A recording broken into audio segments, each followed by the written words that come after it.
Hello hello guys, सम्पूर्णलाई नमस्कार। मेरो Facebook page हेर्नुहुने सम्पूर्ण मेरो फेसबुकमा एक्टिभिटी हुनुभएका सम्पूर्ण साथीहरूलाई मेरो नमस्कार छ।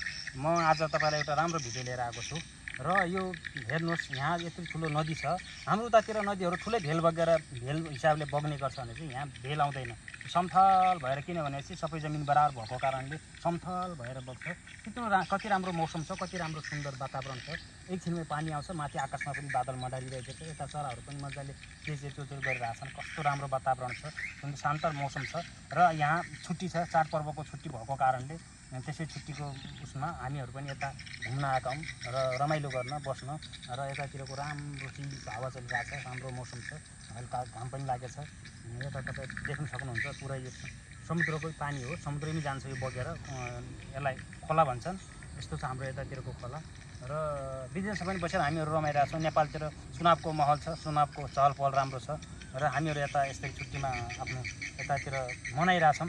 र तपाईँहरू कुन अवस्थामा कस्ता हुनुहुन्छ, कहाँ मनाउँदै हुनुहुन्छ, के अवस्था हुनुहुन्छ, र भिडियोमा कमेन्ट गर्नु होला। लाइक सेयर मन पऱ्यो भने चाहिँ लाइक सेयर कमेन्ट गरिदिनु होला। धन्यवाद।